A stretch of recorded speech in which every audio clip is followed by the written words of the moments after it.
AK-47 शायद ही ऐसा कोई होगा जिसने इस असॉल्ट राइफल का नाम ना सुना हो। ऐसा नहीं है कि ये राइफल देखने में कुछ स्पेशल है या इसके एस्थेटिक्स काफी इंप्रेसिव है, और ऐसा भी नहीं है कि इस राइफल की पॉपुलैरिटी के पीछे इसकी पिन पॉइंट एक्यूरेसी है, क्योंकि ये क्लोज रेंज कॉम्बैट सिचुएशंस के लिए सूटेबल है, ना कि डिस्टेंट एंगेजमेंट। पर इन सब के बावजूद भी ये असॉल्ट राइफल वर्ल्ड वाइड काफी पॉपुलर है। ये राइफल इतनी पॉपुलर है कि इसको 100 से भी ज्यादा कंट्रीज द्वारा यूज किया जा रहा है, और मोजाम्बिकन फ्लैग में AK-47 राइफल का सिंबल 1975 से मौजूद है।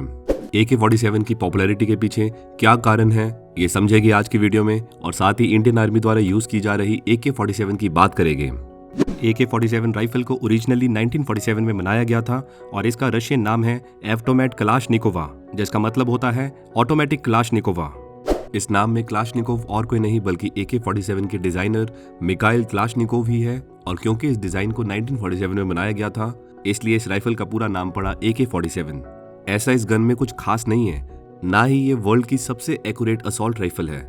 इसके कंट्रोल्स अनसोफिस्टिकेटेड है, और इसकी यही सिंप्लिसिटी इसके सक्सेस का सबसे जरूरी कारण है। दूसरी असॉल्ट राइफल्स के कंपैरिजन में AK-47 के मूविंग पार्ट्स के बीच में अच्छा क्लियरेंस है, जो एक्यूरेसी पॉइंट ऑफ व्यू से अच्छी चीज नहीं है, पर यह मैकेनिज्म इस राइफल को जाम नहीं होने देता है। फिर भले ही आप इसको सैंडी कंडीशन में यूज करो, स्नो में यूज करो, या फिर मड में यूज करो, ये राइफल की जाम होने की प्रोबेबिलिटी काफी कम है। ये राइफल को इस तरह से डिजाइन किया गया था ताकि Soviet soldiers thick winter gloves के साथ इसको ऑपरेट कर सके। इसको सही माने में पहली असॉल्ट राइफल्स भी बोला जाता है, जिसे किसी भी एक्सट्रीम कंडीशंस में यूज किया जा सकता है। इस राइफल को यूज करना काफी आसान है, यहाँ तक कि इसको अनट्रेन्ड रिक्रूट्स और छोटे बच्चे भी इसको इजीली यूज कर सकते हैं। ये राइफल 715 मीटर पर सेकंड की स्पीड से फायर कर सकती है, और ये 1 मिनट में 600 राउंड्स फायर कर सकती है, जिसको रीलोड करने में बस 2.5 सेकंड का टाइम लगता है। ये एक लाइट वेट असॉल्ट राइफल है, जिसका वेट है 4.8 kg। किसी भी दूसरे असॉल्ट राइफल के बजाय AK-47 को सबसे ज्यादा कॉपी किया गया है, और इसके कई सारे वेरिएंट भी मौजूद हैं। AK-47 बस 8 कंपोनेंट से मिलकर बनी है, और इसको 1 मिनट से भी कम समय में असेंबल किया जा सकता है। इसको सेमी ऑटोमेटिक और ऑटोमेटिक दोनों मोड में ऑपरेट किया जा सकता है। ये सभी फीचर्स ही इस राइफल के वर्ल्ड वाइड डिमांड को जस्टिफाई करते हैं, पर AK-47 की सक्सेस में एक और इम्पोर्टेंट पैरामीटर एग्जिस्ट करता है, दैट इज सप्लाई। अगर कोई वेपन की काफी डिमांड है पर उसकी सप्लाई का इशू है, तो over a period of time उस वेपन की पॉपुलैरिटी डिक्रीज होनी ही है। पर AK-47 के केस में सप्लाई का इशू कभी क्रिएट नहीं हुआ। दरअसल 1955 में वार्सो पैक्ट या ट्रीटी ऑफ वार्सो साइंड हुई, जो सोवियत यूनियन और 7 देशों की कलेक्टिव डिफेंस ट्रीटी थी, जिसमें यह डिसाइड हुआ कि वॉर के टाइम पर ये सभी देश एक रशियन जनरल की कमांड फॉलो करेंगे, और साथ ही AK-47 गन का इस्तेमाल करेंगे। पर इतने सारे देशों के लिए अकेले राइफल्स मैन्युफैक्चर करना काफी डिफिकल्ट होता, इसलिए सोवियत यूनियन ने इन सभी देशों को AK-47 बनाने का लाइसेंस दे दिया, जिसके बाद इस राइफल की मैन्युफैक्चरिंग में एक्सपोनेंशियल स्पाइक आया, और इस तरह यह राइफल पूरे वर्ल्ड में स्प्रेड हो गई। पर जहां पर सोवियत यूनियन का इन्फ्लुएंस थोड़ा कम था, वहां पर आज भी AK-47 की पॉपुलैरिटी थोड़ी कम ही है। एग्जाम्पल के लिए आज भी फिलीपींस में डाकू, लुटेरे और क्रिमिनल्स M16 के वेरिएंट यूज करते हैं। M16 American made assault rifle है, जिसे यूनाइटेड स्टेट्स द्वारा फिलीपींस आर्मी को सप्लाई किया जाता है। खैर, एक बार जब AKs ने अपना डोमिनेंस एस्टैब्लिश कर लिया, तो उसको रिप्लेस करना और भी डिफिकल्ट हो गया। सीरिया में कुछ फाइटर्स की इमेजेस सामने आई, जिसमें वो FAL असॉल्ट राइफल को यूज करते देखे गए, जो कुछ पैरामीटर में AK-47 से सुपीरियर राइफल है। पर इसके बावजूद ये फाइटर्स इन राइफल्स को ज्यादा टाइम तक यूज नहीं कर पाए, क्योंकि उनको इसके एम्यूनेशन आसानी से नहीं मिल रहे थे। तो इन शॉर्ट हम बोल सकते हैं कि AK-47 इसलिए पॉपुलर है क्योंकि ये राइफल काफी reliable, light weight, durable, easy to use and repair weapon है, जिसको डिफरेंट कंडीशंस में यूज किया जा सकता है। और क्योंकि AK-47 को ऑपरेट करना काफी इजी है, और कोई भी शॉर्ट ट्रेनिंग लेकर इसको इजीली ऑपरेट कर सकता है, इसलिए AK-47 को डिफरेंट कंट्रीज के मिलिट्री के अलावा क्रिमिनल्स और टेररिस्ट द्वारा भी इसे वर्ल्ड वाइड लार्ज स्केल पर यूज किया जाता है। कलाशनिकोव ने 2007 में एक इंटरव्यू में कहा था कि AK-47 राइफल अमेरिकन M16 से सुपीरियर असॉल्ट राइफल है।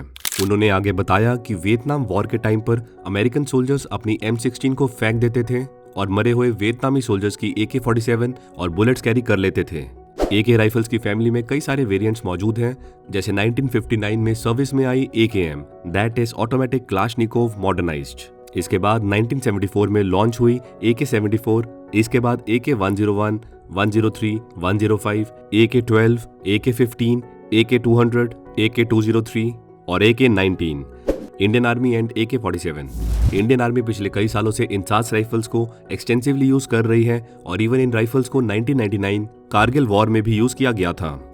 उस समय इन्फेंट्री सोल्जर्स ने इस राइफल के साथ कई प्रॉब्लम्स को रिपोर्ट किया था। दरअसल हाई एल्टीट्यूड में ये राइफल जाम हो जाती है। इसके साथ ही सोल्जर्स ने इसके मैगजीन के इशू को लेकर भी रिपोर्ट किया था। इस राइफल की इफेक्टिव फायरिंग रेंज है 400 मीटर्स, जिसके कारण ये डिस्टेंट एंगेजमेंट के लिए सूटेबल नहीं है।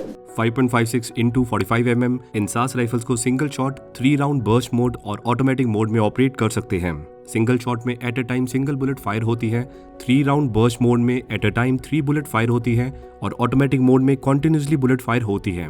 अब इन्फेंट्री सोल्जर्स इंसास राइफल्स को 3 राउंड बर्स्ट मोड में ऑपरेट करना प्रेफर करते हैं, क्योंकि ऑटोमेटिक मोड में राइफल्स काफी जल्दी खत्म हो जाती है और टारगेट मिस होने की प्रोबेबिलिटी भी ज्यादा होती है। इन्फेंट्री सोल्जर्स ने इंसास राइफल को कॉम्बैट जोन में ऑपरेट करने के बाद ये रिपोर्ट किया कि ये राइफल अपने आप 3 राउंड बर्स्ट से ऑटोमेटिक मोड में चली जाती थी। ऐसा नहीं है कि ये कंप्लेंट्स बस इंडियन आर्मी के इन्फेंट्री सोल्जर्स द्वारा ही की गई हो, बल्कि CAPF के सोल्जर्स ने and even Nepali army soldiers ने भी इस राइफल्स के साथ सिमिलर इशू को रिपोर्ट किया है। इन ऑपरेशनल ग्लिचेस के कारण ही Jammu and Kashmir and north east areas में डिप्लॉयड सोल्जर्स AK-47 या दूसरी इंपोर्टेड गन्स यूज करते हैं। पिछले साल तक AK-47 के अपग्रेड के लिए इंडियन मार्केट में इजराइल की फैब डिफेंस की मोनोपोली थी, पर पिछले साल अक्टूबर में बेंगलुरु बेस्ड SSS डिफेंस ने इजरायली फर्म को हराकर इंडियन आर्मी की एलीट यूनिट का कॉन्ट्रैक्ट जीता था। और इसी कारण से इस साल अप्रैल में इंडियन आर्मी को अपनी AK-47 के लिए पहली इंडिजिनस अपग्रेड किट्स मिली, जिससे ये असॉल्ट राइफल्स और भी स्टेबल और डेडलियर बन गई है। इस न्यू इंडिजिनस किट में राइफल के लिए न्यू फोल्डेबल बट स्टॉक मौजूद है, जिससे सोल्जर्स इसको और बेटर वे में ऑपरेट कर पाएंगे। अपग्रेडेड किट में न्यू डस्ट कवर भी मौजूद है, जिस पर सोल्जर्स साइट्स को माउंट कर सकते हैं, जो सोल्जर्स को एम लेने में हेल्प करेगा और ये फीचर्स अभी तक AK-47 में मिसिंग था। इवन फ्रंट पार्ट में भी चेंजेस किए गए हैं, जहां पर जरूरत के अकॉर्डिंग बाइपॉड या नाइफ को माउंट किया जा सकता है। इसके अलावा अपग्रेडेड किट्स में हैंड गार्ड और वर्टिकल ग्रिप भी मौजूद है, जो सोल्जर्स को बेटर और स्टेबल फायरिंग पोजीशन लेने में हेल्पफुल होगा। इंडियन आर्मी की मल्टीपल यूनिट्स अपनी क्लाशनिकोव्स को अपग्रेड कर रही है और ये अपग्रेड्स यूनिट लेवल पर किए जा रहे हैं। ये upgrades mostly Jammu and Kashmir based units में किए जा रहे हैं। ऐसे तो AK-47 डेडली वेपन है और इसमें ऐसे कई सारे फीचर्स मिसिंग हैं जो एक मॉडर्न राइफल में होने चाहिए, पर AK-47 की ये अपग्रेड किट्स राइफल को completely new look and feel दे रही है। वहीं दूसरी तरफ कलाशनिकोव की 200 सीरीज राइफल सभी वेदर और ऑपरेशनल कंडीशंस में रिलायबल है। AK-203 का बेसिक डिजाइन, लेआउट और मेजर फीचर्स AK-47 की तरह ही है, पर यह improved ergonomic design and modern accessory interfaces के साथ आती है। इसलिए अब इंडिया भी AK-203 असॉल्ट राइफल्स का इस्तेमाल करेगी। इंडियन गवर्नमेंट ने लास्ट ईयर दिसंबर में रशिया के साथ ₹5,124 करोड़ की डील को मंजूरी दी थी, जिसके तहत इंडिया में 6,01,427 AK-203 असॉल्ट राइफल्स को यूपी के अमेठी डिस्ट्रिक्ट के कोरबा में बनाया जाएगा। इस प्रोजेक्ट को स्पेशल पर्पस ज्वाइंट वेंचर द्वारा इंप्लीमेंट किया जाएगा, जिसका नाम होगा Indo Russian rifles private limited. 7.62 × 39 mm calibre वाली AK-203 असॉल्ट राइफल 3 दशक से अधिक समय से शामिल इंसास राइफल की जगह लेगी।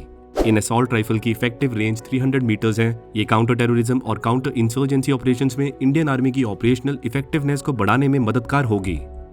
आने वाले टाइम में AK-203 ही इंडियन आर्मी और मोस्ट प्रोबेबली दूसरी ऑर्गेनाइजेशंस में भी पुरानी हो गई राइफल्स को रिप्लेस करेगी। तो ये थी AK-47 पर हमारी डिटेल वीडियो। हमारी पहले की सभी डिटेल वीडियोस को देखने के लिए डिफेंस एनालिसिस सीरीज जरूर देखें। प्लेलिस्ट का लिंक आपको आई बटन और डिस्क्रिप्शन बॉक्स में मिल जाएगा। लाइक करें हमारी वीडियो को और हमेशा की तरह हमारी वीडियो को शेयर करते रहे। मिलते हैं अगली वीडियो में।